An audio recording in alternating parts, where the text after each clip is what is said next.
Morning student, stay home, stay safe. Now this date I am discuss the new topic physiological basis of warming up. Physiological basis of warming up means शरीर क्रियात्मक आधार means warm up के शरीर क्रियात्मक आधार क्या है। उसमें पहला increase the body temperature. A proper warming up increase the body and muscles temperature, so it is the beneficial for the sports person. Research studies show that if the muscles have been slightly warmed up just before the activity, the performance is improved. Failure to warm up before vigorous activities may lead to training of muscles fiber. In fact, if the muscles is warmed up, the speed with which the muscles contract and relax and the force of contraction are all increased. इसमें शरीर के तापमान को बढ़ाता है। तो हमको यहाँ सिर्फ रिलेट किससे करना है, फिजियोलॉजिकल जो शरीर मीन्स बॉडी से रिलेटेड चीज़ें हैं उसमें बढ़ोतरी दिखाना है। सिर्फ इम्पॉर्टेंस में सारी चीज़ें आपने पढ़ा है, लेकिन यहाँ आपको फिजियोलॉजिकल जब बोला जाए तो बॉडी से रिलेटेड ऑर्गन से रिलेटेड जो है इन्वॉल्वमेंट बॉडी का होगा, और जब साइकोलॉजिकल बोला जाए तो ब्रेन से रिलेटेड होगा। नेक्स्ट है decrease the velocity of muscles, मांसपेशियों में चिपचाहट को कम करता है।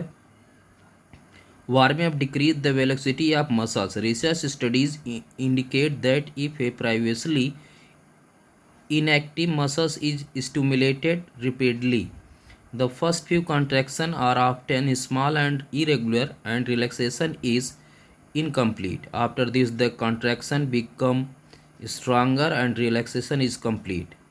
It occurs due to decrease in the velocity of muscles, hence the rate of muscular contraction and relaxation becomes faster and efficient. The chances of injuries are wear and tear of muscles and ligament are reduced.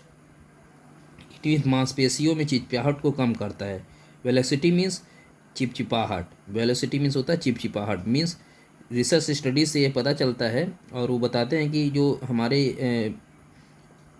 Inactive muscles हैं अगर उनको बार बार उत्तेजित किया जाए means active किया जाए तो पहले कुछ संकुचन स्मॉल होंगे मीन्स कॉन्ट्रैक्शन स्मॉल होंगे, फिर अनियमित या शिथिलन रिलैक्सेशन अधूरे होते हैं मीन्स रिलैक्सेशन अधूरा होता है, इसके बाद संकुचन शक्तिशाली हो जाते हैं और शिथिलन पूरा होने लगता है मीन्स संकुचन और रिलैक्सेशन पूरी तरीके से होगा। ऐसा मांसपेशियों की चिपचिपाहट में कमी होने के कारण होता है। अतः मांसपेशी संकुचन व शिथिलन मीन्स रिलैक्सेशन की दर तेज और कुशल हो जाती है। मांसपेशियों मीन्स मसल्स और लिगामेंट टूट फूट चोट के अवसरों में कमी हो जाती है।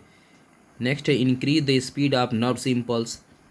क्या करता है कि जब increase the speed of nerves impulse, warming up क्या करता है जो हमारे नर्व्स इम्पल्स है इनकी स्पीड में वृद्धि कर देता है, जिससे खिलाड़ियों का रिएक्शन टाइम अच्छा हो जाता है। प्रतिक्रिया समय मीन्स रिएक्शन टाइम का अच्छा होना लगभग अधिकतर खेलों में हमेशा लाभदायक होता है कि कैसे आप क्विक रिस्पॉन्स करते हैं। नेक्स्ट है decrease the resistance in muscles capillaries, मांसपेशियों की कोशिकाओं में अवरोध को कम करता है। मीन्स रिसर्च स्टडी से बताया जाता है कि वार्मिंग अप मांसपेशियों की कोशिकाओं में अवरोध को मीन्स रेजिस्टेंस को कम कर देता है। Increase the speed of transfer oxygen and full fuel to tissue, जब हम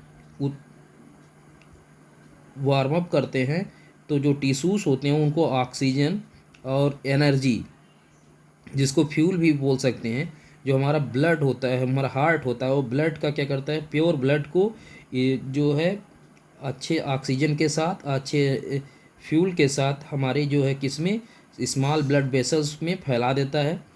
और जब ये हमारे स्मॉल ब्लड वेसल्स में फैल जाते हैं तो हमारी जो मसल्स है उसमें ब्लड का फ्लो अच्छा हो जाता है, बढ़ जाता है और इसी के कारण ये बढ़ने लगता है। और ऑक्सीजन की जब आपूर्ति ज़्यादा हो जाती है तो ऑक्सीजन अगर रेगुलरली हमको मिलने लगता है तो इसके जो रिजल्ट मिलता है हमारी जो मसल्स होती हैं उनकी वह कैपेसिटी बढ़ जाती है और कार्यकुशलता बढ़ जाती है। Increase the metabolic rate, metabolic mean चयापचय क्षमता।